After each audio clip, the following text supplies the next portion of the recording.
Hi, welcome back to Eve Talks. I'm joined today by Geng.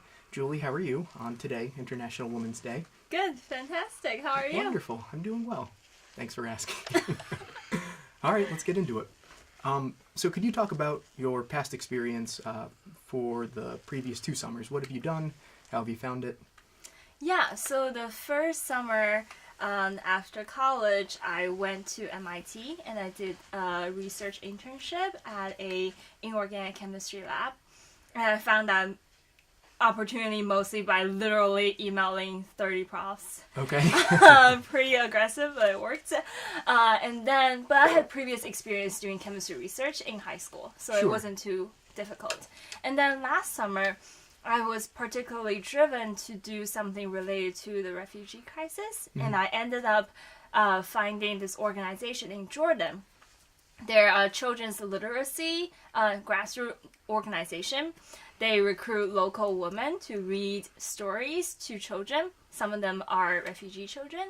So it's kind of women empowerment and children's education, 2 birds, 1 stone, that kind of thing. And my task was a communication and social media intern. So I wrote a lot of annual reports, I wrote grant proposals, edited a lot of online material, like our profiles, and I sat in meetings to redesign our website, and then reach out to donors about donation and try to make our NGO more financially sustainable. Very cool. So that's a pretty radical shift from freshman year to sophomore year. What informed that choice to go from research to NGO work? That's a really great question. So when I did research, initially I had thought about becoming a research scientist, so actually going to academia. And then after my work in a research lab, I realized the work seems very isolated. At least I was mostly doing the grunt work. I wasn't being challenged to design my own experiments. But I also realized my mentors are kind of all like working on their own project. They don't really talk to each other that much to bounce ideas off of each other. And I realized I really want a more collaborative environment where people kind of have one clear goal and working towards that together. And the NGO work was mostly about, like, I have this ideal that NGOs are ultimately the people who are going to save the world. At least that's what I believed in. But once I started doing the NGO work, I started realizing that the grassroots ones, they are struggling financially tremendously. So, and they're like short-staffed, they don't have enough people to do the work, and most of the year they're writing grant proposals to get money and not enough time to actually expand their programs. And then you have the more like transnational, international NGOs like Save the Children, but then you have the problem of this bureaucracy within the organization, and none of those are very effective. And that's when I realized I believe in policy making. I think if we can change the societies through changing the policymakers and like putting better politicians in position of power, I believe that's when we can translate activism into concrete changes. And that's why I started being drawn into the think tank work. Very cool. And so that's a good segue for what you're doing now. Can you tell us a bit about the think tank that you're working for now? Right. So I work for the Hudson Institute. They are a quote-unquote bipartisan think tank, but they're more on the conservative side. Sure. But the way I came across they have this telecommuting internship program with the Center for Military and Political Analysis. It wasn't really my particular field of interest. I'm not too interested in like military stuff. Sure. But then I was like, I really want to get a jump start on this like career. And then with us being in Williamstown, I realized it's so difficult to find like it turns out there aren't a lot of think tanks in rural Massachusetts. Exactly. So I was like, I really have to just take what I can get. And that's actually a piece of advice I have been given by a lot of alums and professionals in this field. They're like, just go latch onto a think tank and Sure. then work from the bottom up and just build up your experience. And I really, really enjoyed my work with the Hudson Institute so far. My supervisor is really organized, so I will get tasks assigned to me every single week. And then we correspond through email. Sometimes I draft policy memos, so including my own policy recommendation. Wow. Sometimes I just create research summaries. Once I did a research summary on the U.S. government shutdown for my supervisor's interview on Chinese TV. And that was like the coolest project Yeah, for me I bet. ever, because I was like, wow, I'm researching end up on my own country's TV.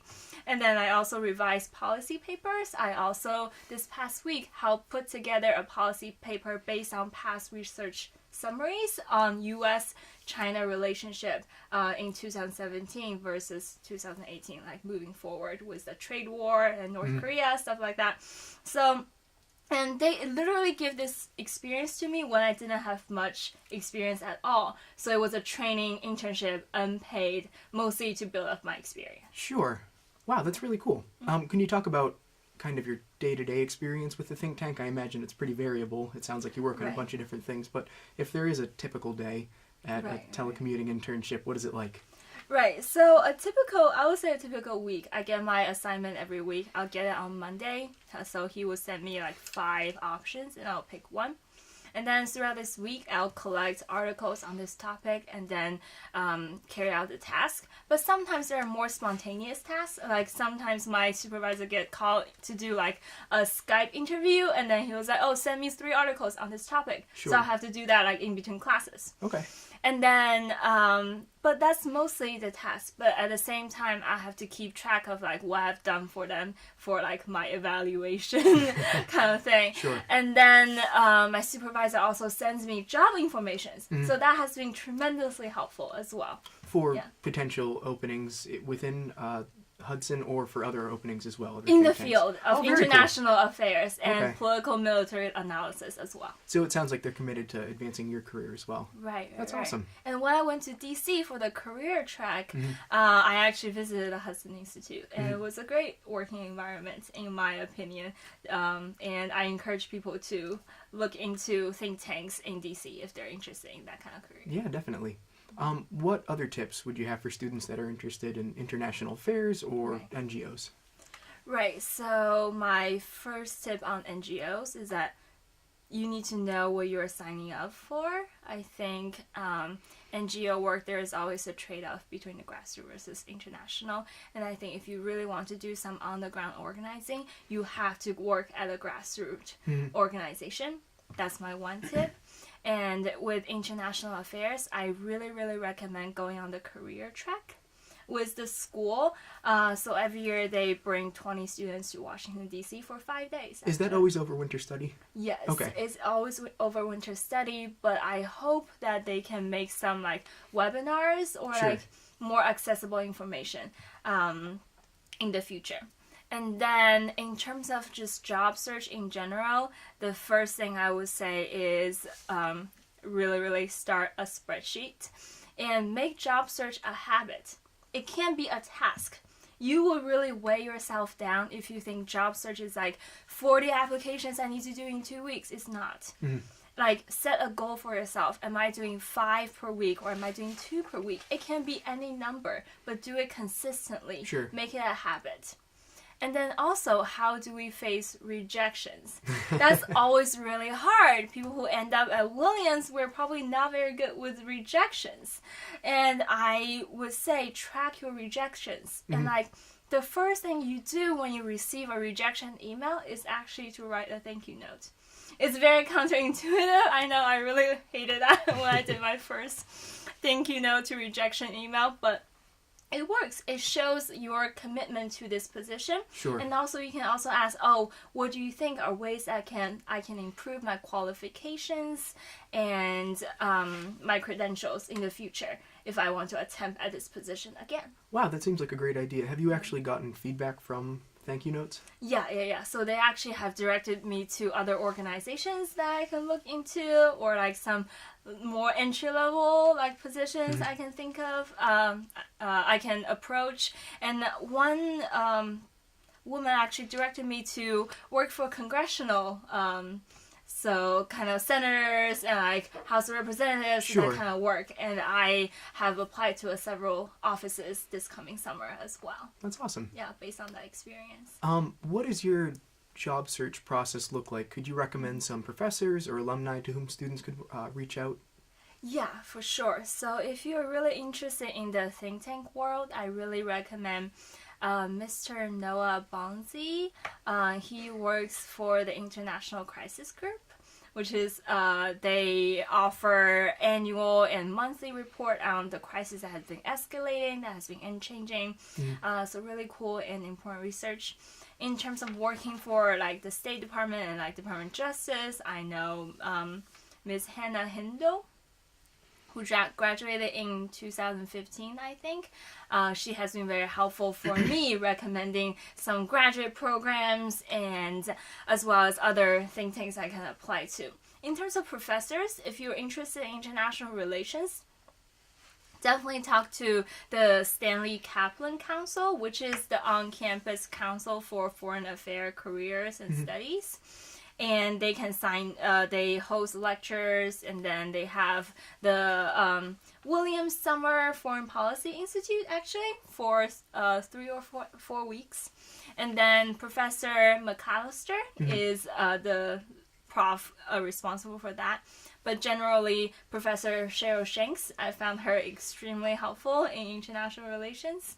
In terms of Middle East specific politics, I would recommend Professor Michael McDonald. Yep. Very cool. What about tips that are more general for people that are new to the professional world or maybe applying for their first internship?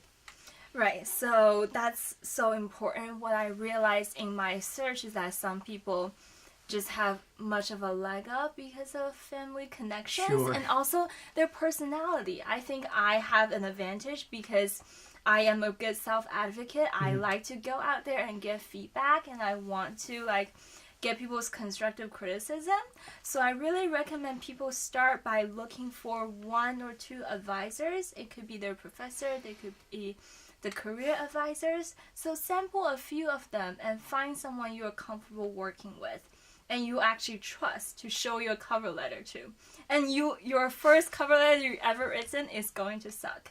My first one really was so bad. And then you can see your improvement over time, and then afterwards you start branching out, like Sure. starting to connect with alums more consistently and also show them your cover letter and resume. Yeah, when you connect with alums, always attach your resume. That's something an alum has told me. Like, don't waste that email exchange. Just tell them who you are and link them to what you have done. Awesome. One last question for you. Why did you choose to do an EVE talk? And thank you, by the way, again. Yeah, so I think I was very delighted that there was this opportunity for students to share their job search, especially in areas that are not being highlighted at Williams. And I feel like when I started thinking about a career in think tank and policy making, I was honestly pretty lost. I didn't know who to go to. I didn't know what opportunities are out there. So I really want to use this EVE talk to offer myself as a resource as well. I'm right here on campus. You can reach me at hg3@williams.edu, and I'm happy to talk to you. And I want to encourage people that this is a process, and everyone has to go through this process. And it is hard, but it's also interesting. It's a way for you to actually find out what you're interested in. When I was like applying for finance and consulting, trying to apply to finance and consulting jobs last year, I realized I opened a Word document and I don't know what to write. But now I know what to write. I know how to express my interest, how to write it down and express my passion. And I think don't ever find a job just because you want to do something. Find a job after you actually know what you want to do. And that comes from like experiencing the world or talking to people or taking classes and just trying different things.